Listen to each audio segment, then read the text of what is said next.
Hello दोस्तों, नमस्कार। आप सभी का स्वागत है आपके अपनी YouTube channel study with Veeru पर। तो दोस्तों, आज हम पढ़ने वाले हैं हिंदी का एक बहुत ही स्पेशल टॉपिक जिसका नाम है शब्द रचना।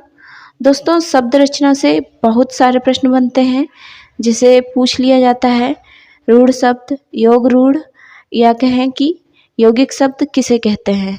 तो दोस्तों, इस तरह से आपसे एग्जाम में प्रश्न पूछे जाते हैं। तो दोस्तों, शब्द रचना से जो भी प्रश्न बनते हैं, तो दोस्तों उन सभी प्रश्नों को लेकर जो भी आपके डाउट हैं, वो सभी डाउट आपके यहाँ पे ख़त्म होने वाले हैं। तो दोस्तों, आशा करते हैं आज के बाद आपका यहाँ से कोई भी क्वेश्चन गलत नहीं होगा। तो दोस्तों, हिंदी का ये मेरा सेकंड वीडियो है। फर्स्ट वीडियो जिसमें हमने वर्णमाला पर डिस्कस किया है। तो दोस्तों, फर्स्ट वीडियो देखना आप ना भूलें, जो कि इस वीडियो के एंड होने पर आपको लास्ट में स्क्रीन पे दिखाई देगी। तो दोस्तों, ये वीडियो आप देखना ना भूलें। शुरू करते हैं आज का ये टॉपिक, जिसमें बात करते हैं शब्द रचना। तो देखते हैं शब्द किसे कहते हैं। वर्णों के सार्थक समूह को शब्द कहते हैं।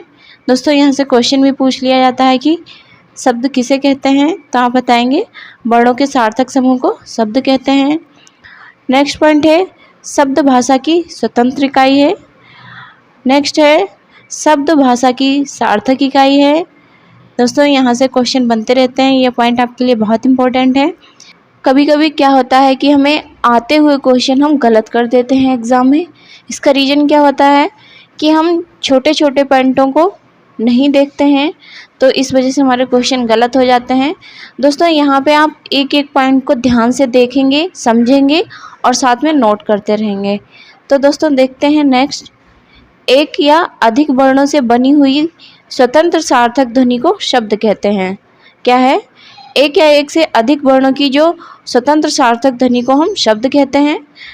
नेक्स्ट हेडिंग है शब्द के भेद। तो दोस्तों, शब्द के दो प्रकार के भेद होते हैं। एक सार्थक शब्द होता है, एक होता है निरर्थक शब्द। तो दोस्तों, एक एक के बारे में हम विस्तार से डिस्कस करते हैं। देखते हैं सार्थक शब्द। तो सार्थक शब्द किसे कहेंगे? जिन शब्दों का अर्थ होता है उन्हें सार्थक शब्द कहते हैं। कहने का मतलब है जिन शब्दों का कोई अर्थ निकलता है तो उन्हें हम सार्थक शब्द कहते हैं।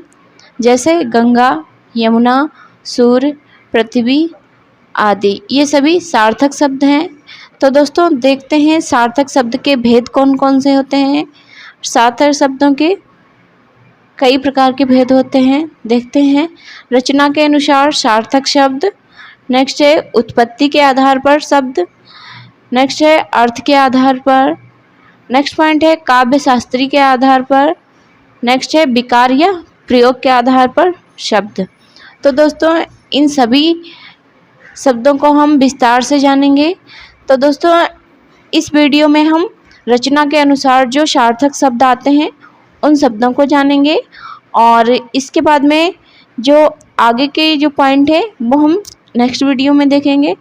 तो दोस्तों, इस वीडियो में हम देखेंगे रचना के अनुसार सार्थक शब्द। तो दोस्तों, देखते हैं रचना के अनुसार सार्थक शब्द।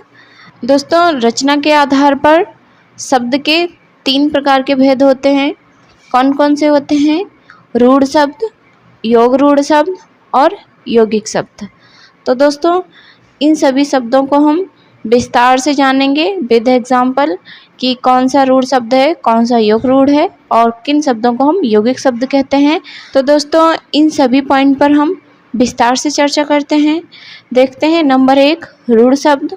तो दोस्तों, वे शब्द जो वर्णों के सार्थक योग से बनते हैं, या कहें खंड करने पर वर्णों में टूट जाते हैं और फिर उन वर्णों का कोई अर्थ नहीं होता, तो उन्हें रूढ़ शब्द कहेंगे। दोस्तों, बेसिक में देखें तो वे शब्द जो वर्णों में टूट जाते हैं और फिर उन वर्णों का कोई अर्थ नहीं रह जाता, उन शब्द को हम रूढ़ शब्द कहेंगे। जैसे कमल। अब कमल को हम अगर वर्णों में तोड़ दें तो इन वर्णों का कोई अर्थ नहीं रह जाता।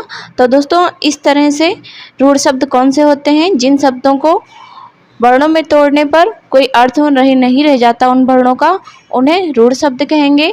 दोस्तों, इसका ट्रिक भी है वरुण। वहाँ से हो गया वर्ण, रू से हो गया रूढ़ शब्द और ना से हो गया नहीं देगा। तो जो वर्ण कोई शब्द नहीं देगा वह होते हैं रूढ़ शब्द।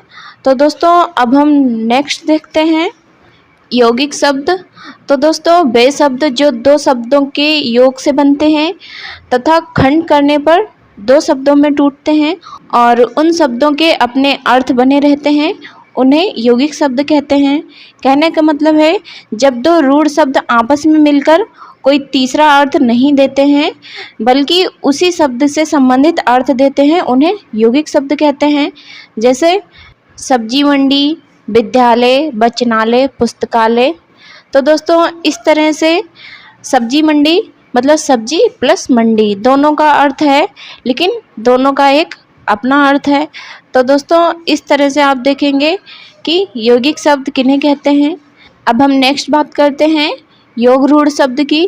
तो वे शब्द जो दो शब्दों से मिलकर बनते हैं तथा उनके एक से अधिक अर्थ होते हैं, तो हम सिर्फ एक अर्थ को लेते हैं बाकी को छोड़ देते हैं, उन्हें योग रूढ़ शब्द कहते हैं। जैसे जब दो रूढ़ शब्द कोई तीसरा अर्थ देते हैं उन्हें योग रूढ़ कहते हैं, जिसमें सदैव पर्यायवाची शब्द देखने को मिलते हैं, जैसे गजानन, पंकज, दशानन, लंबोदर आदि। तो दोस्तों ऐसा शब्द जिनका कोई तीसरा अर्थ निकले उन्हें योग रूढ़ शब्द कहते हैं। दोस्तों इसमें पर्यायवाची शब्द भी मिलते हैं, उपनाम और उपाधियां भी आते हैं एग्जाम्पल में, और बहुब्रीहि समास के संपूर्ण पद योग रूढ़ शब्द में आते हैं। तो दोस्तों इन सभी पॉइंट को आप याद रखेंगे क्योंकि यहाँ से क्वेश्चन अक्सर बनते रहते हैं। तो दोस्तों इस वीडियो में हमने डिस्कस किया है रचना के आधार पर शब्दों के भेद कौन कौन से होते हैं, रूढ़ शब्द, योग रूढ़ शब्द और यौगिक शब्द। और नेक्स्ट वीडियो में हम इसी टॉपिक को कंटिन्यू करते हुए उत्पत्ति के आधार पर शब्दों के भेद देखेंगे और सभी भेदों के बारे में हम विस्तार से जानेंगे। तो दोस्तों बताएंगे आज की क्लास आपको कैसी लगी, कमेंट बॉक्स में ज़रूर बताएं और हमारी और वीडियो को देखने के लिए चैनल को सब्सक्राइब करें, लाइक करें और हमारी वीडियो पसंद आए तो आप कमेंट बॉक्स में कमेंट करके ज़रूर बताएं। तो दोस्तों मिलते हैं आपको नेक्स्ट वीडियो में। जब तक के लिए खुश रहें, मस्त रहें, अपने मम्मी पापा का नाम रोशन करते रहें। Thank you.